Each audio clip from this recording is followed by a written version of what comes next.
한 주간 동안 편안하셨습니까? 요즘은 온통 코로나가 우리의 마음을 사로잡습니다. 눈만 뜨면 과연 코로나가 어느 정도나 진정이 됐을까? 여전히 기승을 부리고 있다는 이야기를 들으면 가슴이 철렁합니다.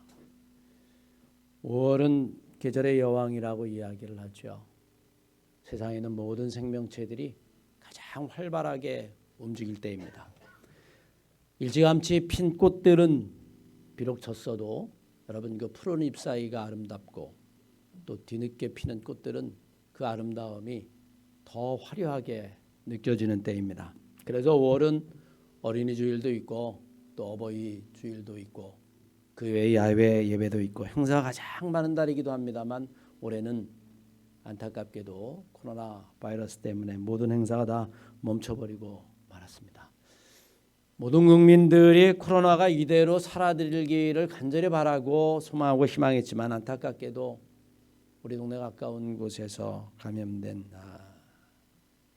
일들이 벌어지고 말았습니다. 지난 2달 동안 그 이상을 모든 국민들이 가슴을 졸이면서 혼신의 노력을 다해서 세계에서 최고로 방역을 잘한 나라가 여러분 그런 칭찬을 받았음에도 불구하고 소수의 무분별한 행동들이 그동안 2달 이상 지속되었었던 그 모든 수고들을 다 수포로 돌릴까 봐 심히 걱정스럽습니다. 한두 사람의 배려 없는 행동이 공동체를 어떻게 무너뜨리는지를 우리들에게 여실히 잘 보여주고 있죠. 그러면 이렇게 남을 배려하고 그리고 자기보다는 공동체를 생각할 수 있는 마음은 여러분 어디서 배우는 것일까요? 그 배움은 바로 가정에서 시작이 되어집니다. 가정은 그 사람이 일생을 살아가는 데 필요한 모든 덕목의 가장 중요한 씨앗 뿌리를 배우는 곳이 모판과도 같은 곳이 바로 가정이라고 이야기할 수 있습니다. 이런 심성과 인격은 큰 다음에는 배우기 어렵습니다. 그때는 더 깊어지고 다듬어져 갈 뿐이지 가장 중요한 기초는 어렸을 때 가정에서 만들어지는 겁니다. 그런 의미에서 오늘날 사회에서 벌어지고 있는 수많은 병리적인 현상들, 수많은 문제들 알고 보면 여러분 가정의 문제가 사회로 드러나고 있는 것이다 라고 이야기해도 결코 과언이 아닙니다. 가정은 인간의 사회생활 가운데 가장 기본적인 단위가 되기도 하고 또 하나님이 만들어 놓은 소중한 공동체이기도 합니다. 건강한 가정은 행복의 근원이고 모든 사람의 교육의 뿌리이기도 하죠. 가정을 통해서 인격이 만들어지고 가정을 통해서 평화와 안식을 누리기도 하고 가정을 통해서 쉼을 얻기도 합니다. 그러면 여러분 우리는 건강한 가정, 행복한 가정을 어떻게 만들어야 할까요? 오늘 본문 말씀에 의하면 이스라엘 곧 야곱이라고 하는 인물이 자기 손자들에게 축복하는 내용을 담고 있습니다. 본문은 단순히 할아버지가 손자에게 축복하는 내용인 것 같지만 이것은 여러분 하나님의 가정을 보여주는 한 사건이기도 합니다. 하나님이 아브라함을 부르셔서 내가 너로 하여금 큰 민족을 이루겠다. 이미 창세기 12장에 아브라함을 부르실 때에 원대한 꿈과 소망을 주셨는데 오늘 본문 말씀이 바로 그것이 이루어져가는 과정의 가장 중요한 맥락을 보여주고 있다라고 이야기해도 결코 과언이 아닙니다. 그것이 이루어져가는 모든 과정에는 바로 부모가 자식에게 주는 하나님의 축복의 기도가 있었다라고 하는 사실을 결코 잊어서는 안 됩니다. 아브라함이 이삭에게 죽기 전에 자기의 간절한 축복의 기도 그리고 이삭이 바로 야곱에게 자기의 생명의 혼신을 다한 축복의 기도 그리고 야곱이 요셉에게 이제는 그 요셉의 자식에게 이르기까지 할아버지의 간절한 기도가 바로 그 속에 자리를 잡고 있었다는 이야기죠. 그 기도들이 자녀들의 일생을 끌고 간 것이고 그 기도들대로 자녀들의 삶이 만들어진 것이고 그 기도들대로 하나님의 가정이 되어지고 이스라엘의 족속의 축복의 줄기가 되었다라고 하는 것을 우리는 반드시 기억해야만 합니다.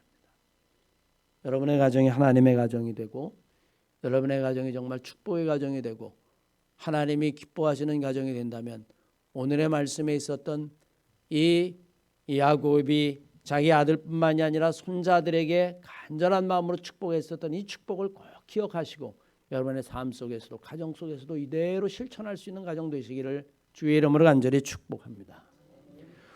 서로를 축복하는 가정이 되어야 한다라고 하는 이야기입니다. 오늘 본문 말씀은 단순히 축복이 위로부터 내려온다라고 하는 것을 의미하지 않습니다. 하나님의 가정에는 축복이 넘쳐나야 한다는 이야기입니다. 오늘 본문 말씀은 야곱이 자기 아들 요셉 그의 아들 손자 그러니까 여러분 야곱에게는 손자가 되는 거죠. 므낫세와 에브라임을 축복하는 장면이 기록되어 있습니다. 요셉은 자기 아버지 야곱이 병들었다고 하는 이야기를 듣고 자기 아들 둘을 데리고 아버지를 찾아갑니다. 여러분 오늘 본 말씀이 이야기하는 것처럼 이미 야곱은 눈이 멀어서 사람을 분별하지 못해요. 그 이야기는 이미 기력이 다 쇠했다는 이야기죠. 하나님 앞에 갈 날이 다 되었다라고 하는 이야기입니다. 그런데 자기의 아들 요셉뿐만이 아니라 누군가가 옆에 있다는 것을 압니다. 그래서 묻습니다. 옆에 누가 있는 것 같은데 그게 누구냐? 아버지의 손자들입니다. 아 그러냐? 그러면 내게로 데려와라. 내게로 데려와라. 내가 그들을 마음껏 축복해야 되겠다. 나의 아비가 나에게 축복한 것처럼 나의 조부가 나에게 축복한 것처럼 내가 너를 축복하고 그들을 축복해야겠다. 그 므낫세와 에브라임을 나에게 가까이 데려와라. 그리고 여러분 그 아들을 축복합니다. 오늘 본문 말씀을 통해서 우리가 분명히 알아야 하는 것이 하나 있습니다. 축복은 바로 위로부터 내려오는 것이고 하나님 아버지로부터 오는 것이고 그리고 우리의 부모로부터 오는 것이고 그리고 그것은 줄기를 이어가는 것이고 하나님의 축복이 끊이지 않는다는 거예요. 여러분들 삶 속에 이런 축복이 끊어지지 않는 가정 되시기를 주의 이름으로 간절히 축원합니다. 축복은 부모가 자녀에게 줄 수 있는 가장 큰 선물이에요. 또 축복은 부모가 자식에게 줄 수 있는 가장 큰 특권입니다. 왜? 축복은 사랑으로부터 오기 때문에. 사랑하는 마음이 없다면 축복할 마음도 생기지 않는 법입니다. 반대로 정말로 사랑하면 간절한 마음으로 그의 일생을 축복하는 마음이 생기는 거죠. 야곱은 손자들을 보자마자 가까이 오게 합니다. 그리고 그들의 머리에 손을 얹고 축복을 빌었습니다. 다른 사람은 몰라도 아마 이 야곱은 이 축복의 의미, 이 축복의 행위를 누구보다도 뼈저리게 느끼며 인생을 산 사람입니다. 왜냐하면 자기가 자기 아버지 이삭에게 이삭도 눈이 멀었을 때에 장자의 직분을 가로채다시피 축복을 받고 그 빌어준 축복을 가지고 집을 나서서 거의 일생을 살면서 자수성가하듯이 온갖 고생을 다하고 자기의 인생을 돌이켜보았었을 때에 아, 내 인생은 바로 그 아버지의 축복대로 풀려서 여기까지 왔구나. 내가 그렇게 지금에 이른 것처럼 나는 나의 자녀들에게 나의 손자들에게 나의 손손들에게 내가 이 축복을 그대로 빌어줘야겠다. 이미 여러분 마음속에 뜨거운 열망이 있고 그 간절함이 손자들을 자기 앞으로 오게 했을 뿐만이 아니라 자기가 받은 축복 그대로를 바로 자기의 손자들에게 그대로 하고 있다라고 하는 사실입니다. 마치 여러분 강물이 끊어지지 않은 것 같습니다. 대를 이어서 흘러 바다로 가는 것과 똑같습니다. 그런데 여러분 생각해 보세요. 축복은요. 돈이 많아야만 할 수 있는 것이 아닙니다. 오늘 이 야곱은 눈이 멀었어요. 너무 나이가 많아서 시력이 어두워졌기 때문에 앞을 볼 수 없습니다. 이제는 삶으로 따지면 거의 끝물에 이르렀다라고 이야기도 과언이 아님에도 불구하고 사랑하는 자기의 손자들을 위해서 간절한 마음으로 축복을 하는 거예요. 많이 배워야만 축복을 할 수 있는 것도 아닙니다. 환경과 조건이 좋아야만 축복을 할 수 있는 것도 결코 아닙니다. 사랑하는 마음만 있으면 됩니다. 간절한 마음만 있으면 됩니다. 하나님을 믿는 마음만 있습니다.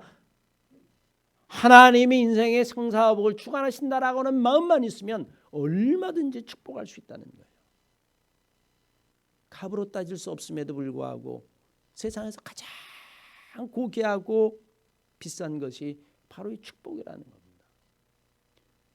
오늘날 사회적 문제가 가장 많이 생기는 이유, 동네에서 끔찍한 이유들이 많이 생기는 이유가 어디에 있을까요? 돌이켜보면 저희 어렸을 때에는 동네방네를 다 돌아다니면서 아이들이 동네 어른들에게 세배를 하고 또 동네 어른들은 덕담을 했던 기억들이 아주 생생합니다. 그러니 옆집에 누가 사는지도 잘 알고요. 그 아이들 길거리에 만나도 머리 쓰다듬어주고 아유 누구 집 자식이구나 격려해주고 여러분 그런 마을 공동체가 건강했었어요. 그러니 끔찍한 층간소음 이런 건 여러분 상상할 수도 없는 일들이었었습니다. 이웃을 살해한다라고 하는 것은 정말 생각할 수도 없는 일들이었어요. 왜? 덕담을 해주고 머리를 쓰다듬어주고 축복을 해주고 세뱃돈을 주고 건강하고 이야기하고 그렇게 자란 아이들이 어떻게 이웃에게 해를 끼칠 수 있겠어요? 우리가 사는 세상은 이미 단절의 세상입니다. 내 주위에 어떤 어른이 사는지도 모르고 내 주위에 누구의 자식인지도 모릅니다. 길거리에 만났다고 해서 결코 인사하지 않습니다. 덕담을 하지도 않습니다. 머리를 쓰다듬지도 않습니다. 축복도 하지 않습니다. 단절의 시대이고 축복이 끊어진 시대이고 결국엔 여러분 사회적 병리 현상이 깊어질 수밖에 없죠. 저는 이런 놀라운 은혜의 축복을 여러분들의 가정으로부터 여러분의 가까운 주위로서부터 신청할 수 있는 그런 귀한 성도들이 되었으면 좋겠습니다. 우린 여러분 구체적으로 자녀를 위한 축복의 말을 해야만 합니다. 축복의 말은 사람이 할 수 있는 말 가운데 가장 귀한 말입니다. 우리는 기도를 통하여 자녀들의 삶을 하나님 앞에서 축복할 수 있도록 입술로 선언해야 한다라고 하는 사실입니다. 오늘 본문 말씀은 우리들에게 참된 축복의 방법도 가르쳐 주죠. 마음속에 있는 자녀에 대한 사랑을 하나님 앞에 간절한 마음으로 야곱이 정성을 다해서 기도하고 있는 것입니다.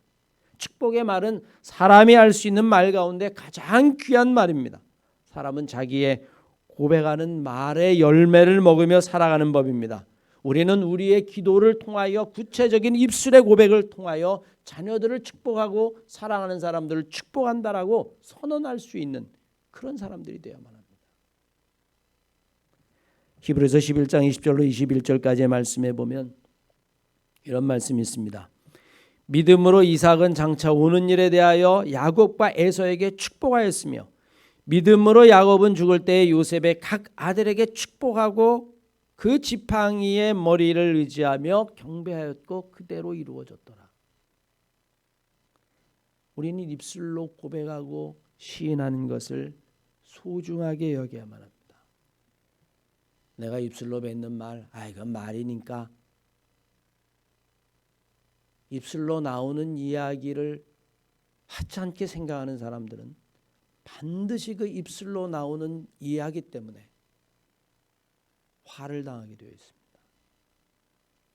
왜냐하면 인간이라고 하는 것은 결국에 입술을 통해서 자기를 만들어가기 때문에 그렇습니다. 언어학자들의 이야기를 들으면 아이들이 말을 배울 때에 처음부터 말을 잘할 수 없죠. 이제 아이가 옹알이를 하네. 여러분 그렇게 이야기합니다. 옹알이를 할 때 엄마, 여러분 아빠, 그건 전 세계적으로 다 비슷비슷합니다. 그런데 그 말을 하기까지 2만 번 이상을 여러분 반복해서 듣는다는 거예요. 2만 번 이상을 들어야 그때의 자기의 의식 구조뿐만이 아니라 듣는 것과 말하는 것들이 기본이 이루어지기 시작하고 그것이 하나의 작은 씨앗이 돼서 그것이 막 분화되어 나가면 나중에는 말을 잘하는 아이가 됩니다. 어린아이들 가운데 유독 말을 잘하는 아이들이 있습니다. 어떤 아이들인지 아십니까? 부모에게 수많은 이야기를 어려서부터 들은 이야기들이 엄마하고 수많은 대화를 한 이야기들입니다. 그런데 가끔가다 그렇지 못한 아이들을 보면 많이 듣지 못한 이야기 아이들이에요.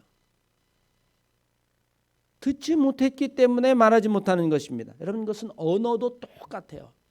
영어를 정말 잘하고 싶으십니까? 그냥 많이 듣고 따라하다 보면 자동으로 잘하게 됩니다. 언어는 학문이 아니라 습관이기 때문에 그렇습니다. 2만 번 이상 들을 때에 비로소 사람은 엄마라고 하는 단어 하나를 깨닫게 되어지지만 그건 하나를 깨닫게 되는 것이 아니라 자기의 삶을 만들어가는 과정이라고 하는 사실입니다. 말을 배운다라고 하는 것은 자신의 존재를 만들어가는 것을 의미하죠. 사람은 말하는 것으로 그 사람의 존재의 가치를 나타내기 때문에 그렇습니다. 귀하고 좋은 말을 하면 그 사람이 값어치 있어 보여요. 여러분 정치인들 가운데서도 이낙연이라고 하는 사람을 볼 때마다 제가 느끼는 것은 어떤 느낌이냐면 말을 참 세련되게 하면서도 진중하게 하고 함부로 하지 않는구나. 그냥 볼 때에 그 사람의 격이 높아져 보여요. 격이 높아져 보여요. 똑같은 이야기를 해도 어떤 사람은 아주 자극적인 이야기를 하고 어떤 사람은 그저 자기 생각나는 대로 감정이 쏟아지는 대로 이야기를 하는데 그렇지 않은 사람을 바라보면 야, 언어를 정말 세련되게 잘 구사하는데 그 사람이 값어치 있어 보입니다. 뭐 남의 나라 정치가를 이야기할 필요는 없습니다만 미국의 대통령을 볼 때마다 저는 여러분 답답함을 느껴요. 오죽하면 주변에 있는 정치 지도자가 이야기할 생각나는 대로 짓거리지 말아라. 여러분 이렇게 이야기를 했겠습니까? 한두 마디가 아니라 시간이 지난 다음에 1년이 지나고 2년이 지나고 여러분 세월이 지나고 나면 그 말은 결국엔 그 사람의 값어치를 설명해주고 그 사람의 존재를 증명해준다라고 하는 사실을 우리는 분명히 알아야만 합니다. 성경도 우리들에게 분명히 이야기합니다. 로마서 10장 10절 이하의 말씀에는 사람이 마음으로 믿어 의에 이르고 입으로 시인하여 구원에 이르느니라. 여러분들이 5월 가정의 달에 정말로 하나님이 원하시는 축복의 가정이 되기를 원하신다면 아름다운 말을 쓸 뿐만이 아니라 그 아름다운 말을 가지고 자녀를 축복하고 또 자녀는 부모를 축복하고 형제와 형제 사이에 그 아름다운 말의 축복들이 넘쳐나는 그런 가정 되시기를 주의 이름으로 간절히 축원합니다. 성경은 분명히 이야기합니다. 인간은 결국에 말의 열매를 먹게 돼 있어요. 우리는 자녀들에게 너는 하나님이 택하신 정말 귀한 존재라고 하는 사실을 깨달을 수 있도록 그 존재를 형성해 가야만 합니다. 인간이 왜 막 살까요? 사람이 왜 함부로 살까요? 이유는 간단합니다. 내가 막대 먹은 사람이라고 생각하기 때문에 그래요. 인생 그거 별거 없다라고 생각하기 때문에 그렇습니다. 남에게 막해도 되고 또 다른 사람이 나를 막대해도 그냥 그것이 다른 사람이고 그게 나라고 생각하기 때문에 그러세요.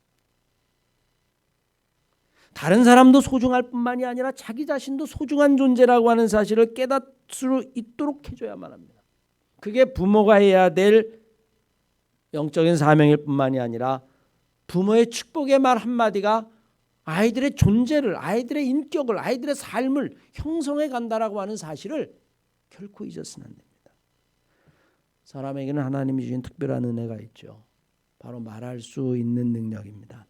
노예가 입으로부터 실을 뽑아가지고 집을 만들어 가듯이 일생은 자기가 하는 말에 의해서 자기의 인생을 집져가는 것이라고 이야기해도 결코 과언이 아니에요. 그래서 하나님을 말씀이라고 이야기하지 않습니까? 하나님의 말씀. 하나님의 세상을 지을 때도 빛이 있으라 라고 하는 말씀으로 지었어요. 말이라고 하는 것은 단순히 말이 아니라 그 안에 인격이 있고 그 안에 생명이 있고 그 안에 존재의 힘이 있습니다. 그래서 우리는 말을 들으면 그 말이 그냥 흘러가는 것이 아니라 누구라도 그렇습니다. 마음에 새겨지게 돼 있어요. 종종 목회를 하다가 갈등을 느끼고 다툼이 있는 사람들끼리 이야기를 하다 보면요. 왜 상처를 입느냐? 실수로 뭐에 긁혀가지고 다른 사람이 여러분 상처를 입게 했다?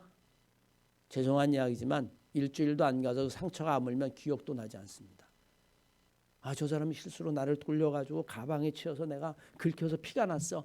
그거 두고두고 여러분 마음의 상처를 입고 이야기하는 사람 한 사람도 보지 못했어요. 그냥 웃으면서 상처가 알면 툭툭 털어가고 그러고 말아요. 근데 한 달, 두 달 아니 1년 이상 등 돌리거나 보고 싶지 않거나 결국에는 실망하거나 교회를 떠나거나 아니면 완전히 남이 되는 이유는 그 말의 상처가 가슴에 깊이 박힐 때입니다. 내 영혼이 상처를 입은 거죠. 내 존재가 상처를 입은 겁니다. 내 인격이 상처를 입은 거예요.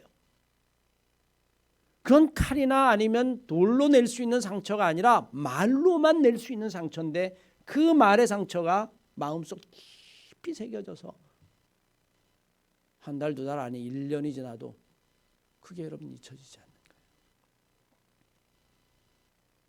말이란 그런 것입니다. 뿐만 아니라 말은 우리의 인생을 끌고 가는 힘도 있죠. 누구라도 말한 것은 지키고 싶어 합니다. 네가 말했잖아 라고 이야기하면 사람은 왠지 무엇인가에 결박당한 느낌이 들고 그것을 뒤집으려고 하면 사람이 뻔뻔하게 느껴지게 돼 있어요. 그래서 때로는 자기가 말한 것에 올무에 걸려서 끌려가기도 합니다. 네가 말했잖아. 말은 그런 것이에요. 말은 자기의 인생을 만들어가고 성취하는 힘이 있습니다. 말해놓은 것은 지키고 싶어하는 것이죠. 말해놓고 지키지 않는 일이 반복되면 그 사람은 값어치 없는 사람이 되어져 버리고 맙니다. 실없는 사람이 되어질 뿐만이 아니라 누구라도 그 사람과 상대하지 않으려고 할 것입니다. 말은 그런 거예요. 마가복음 11장 23절 말씀에 보면 그의 마음에 의심하지 아니하며 그가 말한 것이 이루어지리라고 믿으면 말한 무엇이든지 이루어지리라. 잠언 18장 21절 말씀에 보면 더 귀한 말씀이 있습니다.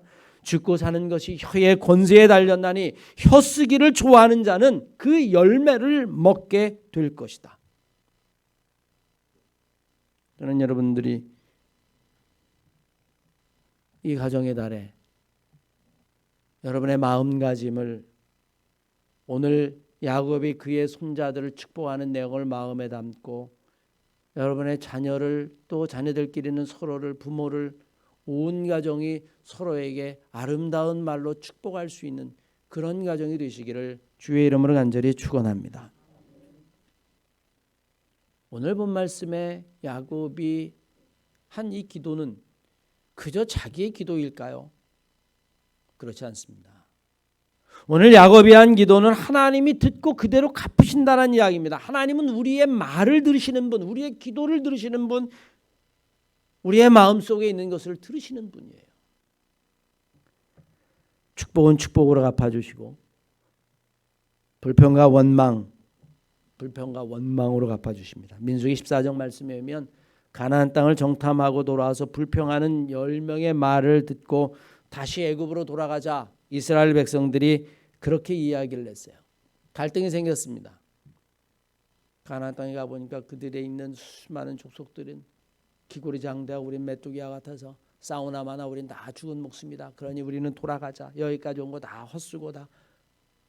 모세뿐만이 아니라 모세는 죽고 이제 여호수아가 우리를 끌고 여기를 들어간다라고 이야기하는데 우리는 다 죽은 목숨이다. 그들은 불평하고 원망하기 시작했습니다.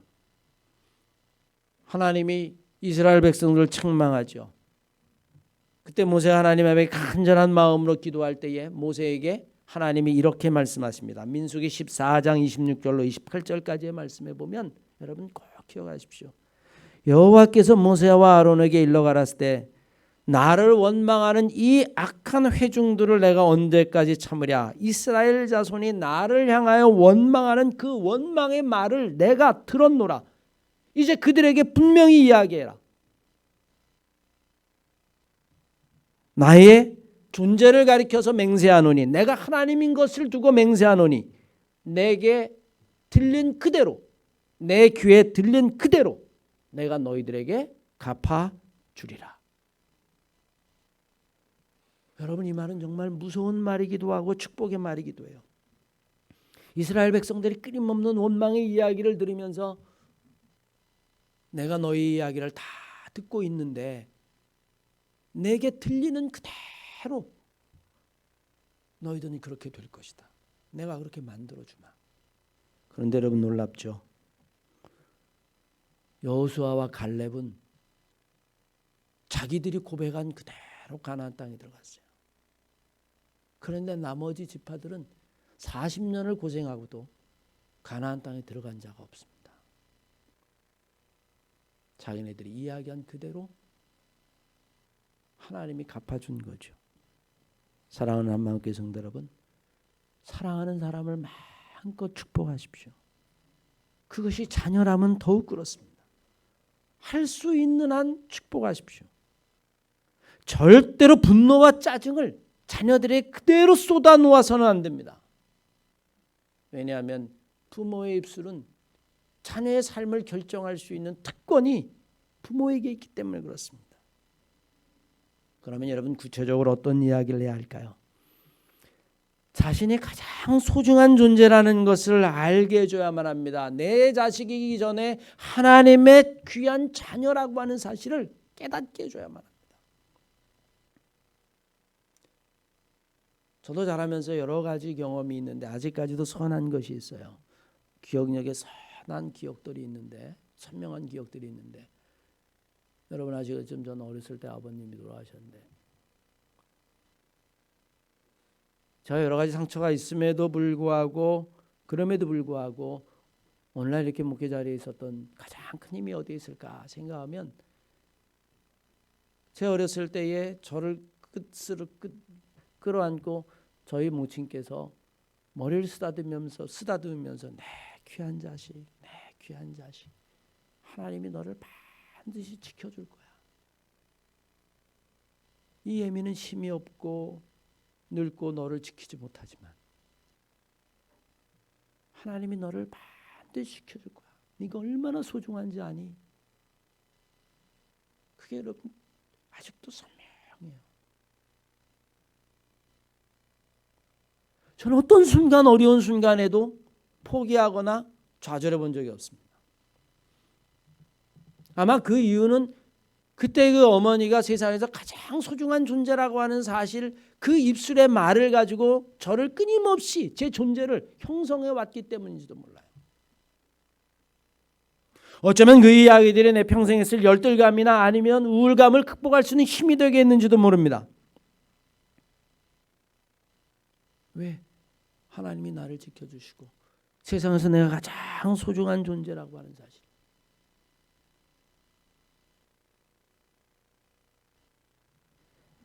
여러분의 가정은 어떨지 모르겠습니다. 저는 자라면서 단 한 번도 이 망할 놈의 새끼 이런 얘기를 들어본 적이 없어요. 종종 화가 나면 부모들이 그렇게 이야기하지 않습니까? 저기 어디서 나와가지고 망할 놈의 새끼. 여러분, 자녀가 내 감정의 희생물이 되어서는 절대로 안 됩니다. 내가 기분 좋을 때 하는 말과 내가 기분 나쁠 때 하는 말이 여러분 달라서도 안 됩니다. 창세기 말씀에 있으면 이삭이 자기의 아들을 야곱을 향하여 축복할 때에 뭐라고 축복하는 줄 아십니까? 내 아들의 향기는 하나님이 주신 복의 향기로다. 이렇게 축복을 했어요. 여러분들이 사랑하는 사람에게 이 야곱처럼 축복하는 그런 믿음과 은혜가 넘치시기를 주의 이름으로 간절히 축원합니다. 비난하는 이야기보다는 격려하는 말을 해야만 합니다. 격려는 우리에게 없던 힘이라도 만들어냅니다. 배려하는 이야기를 해야만 합니다. 긍정하는 이야기를 해야만 합니다. 상대방을 생각하는 이야기를 해야만 합니다. 있는 그대로의 말이라고 해서 다 좋은 것은 아니에요. 한 번은 농부가 밭을 갈고 있는데 한 겨리의 소를 가지고, 한 겨리라고 하는 건 두 마리의 소죠. 두 마리의 소를 가지고 밭을 갈고 있는데 황희정승이 지나가다가 소가 보니까 하나는 힘이 좋아서 열심히 미는데 뒤에 있는 하나의 소는 힘이 약해가지고 제대로 일을 못하는 거예요. 자기가 보기에도 그렇습니다. 쉴 때 일을 끝나고 농부에게 가서 아니 저 두 마리 소 중에서 어느 소가 일을 잘합니까? 이렇게 물어봤더니 이 농부가 황희정승의 귀에 대고 속은 이야기하더래요. 뭐라고? 아니 그걸 뭐 이렇게 속은속은 이야기하듯이 그렇게 이야기합니까? 짐승인데 그랬더니 짐승도 기분 나쁜 소리는 다 알아들어요. 조선은 일 못한다라고 이야기하면 얼마나 기분이 나쁘겠습니까? 정승이 여러분 농부에게 배우는 거죠. 짐승조차도 배려를 받지 못하면 기분이 나쁘다는 거예요. 하물며 여러분 자녀는 말할 것도 없습니다. 그 사람의 마음을 헤아리는 배려하는 마음, 긍정하는 마음, 격려하는 마음, 이런 마음을 가지면 여러분 야단을 칠 때도 절도가 있는 법입니다. 생각나는 대로 짓거리거나 생각나는 대로 야단치지 않는단 말입니다. 야단칠 때도 내가 제대로 야단쳐야겠다 하는 것을 스스로 깨닫게 되는 거예요. 사랑하는 마음께 성도 여러분, 믿음 중에 최고의 믿음이 뭔지 아십니까? 축복하는 믿음입니다. 가정 중에 최고의 가정은 부모가 자녀에게, 자녀가 부모에게, 형제가 형제에게 축복하는 가정입니다. 성도가 가진 가장 큰 재산은 축복권입니다. 특히 부모가 자녀를 위해서 축복하는 것은 말할 것도 없습니다. 자녀를 사랑하는 만큼 축복해야만 합니다. 자녀도 엄마가 내 엄마라 너무 행복해요 라고 이야기할 수 있어야만 합니다. 세상에서 가장 큰 축복이, 부모에게 할 수 있는 축복이 여러분 그거예요. 가장 괴로운 게 뭔지 아십니까? 왜 나를 낳았어요? 여러분 그렇지 않습니까? 저도 자녀가 왜 나를 낳았어 이야기하면 정말 끔찍할 것 같아요. 그런데 내 아버지라서 정말 제가 행복합니다 라고 이야기하면 여러분 그거보다 더 큰 상은 없을 거예요. 최고의 칭찬이고 최고의 여러분 축복이고 고백이죠. 그런 가정이 되어야 한다는 이야기입니다. 우리의 혀끝으로 자녀를 저주하면 저주를 받습니다. 혀끝으로 자녀를 축복하면 축복을 받습니다. 왜? 하나님이 들리는 그대로 갚아주시니까. 아침에 일어나서는 아버지가 자녀를 축복하면서 하루를 시작하고 저녁에는 침상머리에서 엄마가 아이들을 축복하면서 잠들게 하십시오. 그러면 여러분의 가정이 정말 하나님이 원하시는 축복의 가정이 될 겁니다. 가정이 붕괴되고 있지만 여러분 그것은 가정이 붕괴되는 게 아니에요. 내가 가정을 모르는 겁니다. 오늘 야곱이 그의 손자를 축복하는 이 사건이 저는 우리 한마음교회 모든 가정에서 매일처럼 일어나는, 매일 아침 저녁으로 일어나는 놀라운 축복의 사건이 되시기를 주의 이름으로 간절히 축원합니다.